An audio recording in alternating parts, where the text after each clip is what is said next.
허리에 좋은 침대 매트리스라고 하면 대부분 단단한 매트리스가 허리에 좋은 침대라고 생각을 하고 푹신한 매트리스가 허리에 좋다고 생각하시는 분들은 거의 없습니다.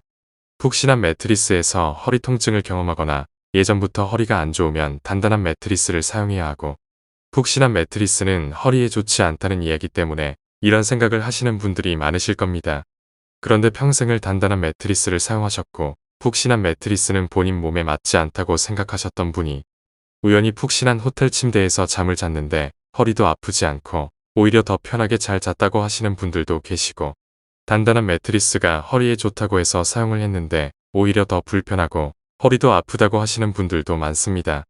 이런 상황만 보더라도 매트리스 쿠션의 단단함, 푹신함만으로 허리에 좋고 허리에 나쁜 침대를 구분하고 판단하기에는 애매하고 정확하지 않은 부분들이 너무 많습니다.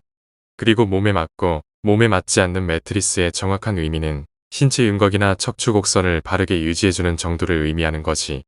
단순히 단단한 매트리스가 익숙해서 몸에 잘 맞고 푹신한 매트리스는 익숙하지 않기 때문에 몸에 맞지 않다는 개념은 잘못됐다고 생각합니다.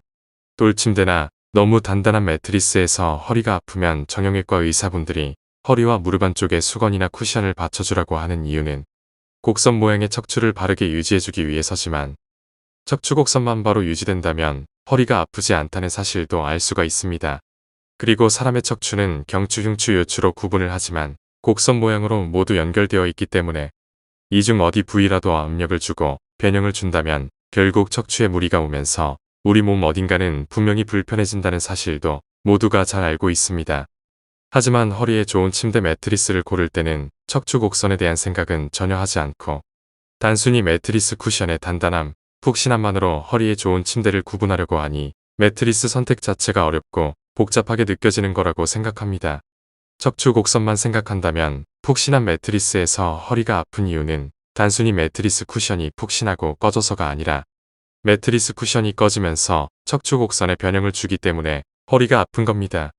단단한 매트리스에서 허리가 아픈 경우는 굳이 설명을 드리지 않아도 충분히 이해가 되셨을 거라고 생각합니다. 그리고 단단한 매트리스에서 허리가 아프지 않은 이유에 대해서는 이미 지난 영상에서 충분히 설명을 드렸지만 허리가 아프지 않다의 의미와 허리에 좋고 허리가 편하다의 의미는 분명히 다르다고 생각을 합니다. 지금까지 설명드린 척추 곡선의 의미를 충분히 이해하고 생각해 보신다면 허리가 아프지 않은 매트리스가 아닌 허리에 좋고 허리가 편안한 매트리스를 구입하실 수 있을 거라고 생각합니다. 마지막으로 베개 회사들의 제품의 특징이나 편안함에 대한 설명만 보더라도 대부분 경추 곡선에 관한 설명을 하고 있고 푹신한 베개, 단단한 베개로 구분해서 설명하지는 않습니다.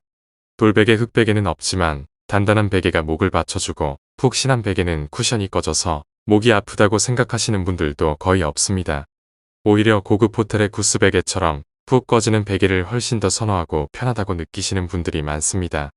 그리고 베개 쿠션이 점점 꺼져도 전혀 신경 쓰지 않고 쿠션이 꺼진다는 이유로 불편한 베개라고 생각하시는 분들도 없습니다. 구스 베개의 포근한 쿠션이 편안함을 느낄 수 있게 해주는 것도 있지만 구스 베개는 사람들의 두상이나 경추 각도가 달라도 베개 쿠션이 꺼지면서 경추 곡선을 최대한 바르게 유지해주기 때문에 편안함을 느끼는 겁니다. 지금까지 설명드린 내용으로 완벽하게 허리에 좋은 침대 매트리스를 선택할 수는 없겠지만 매트리스를 생각하는 관점만 바꿔도 많은 부분이 달라질 수 있기 때문에 이전보다는 훨씬 더 편안한 매트리스를 선택하실 수 있을 거라고 생각합니다. 감사합니다.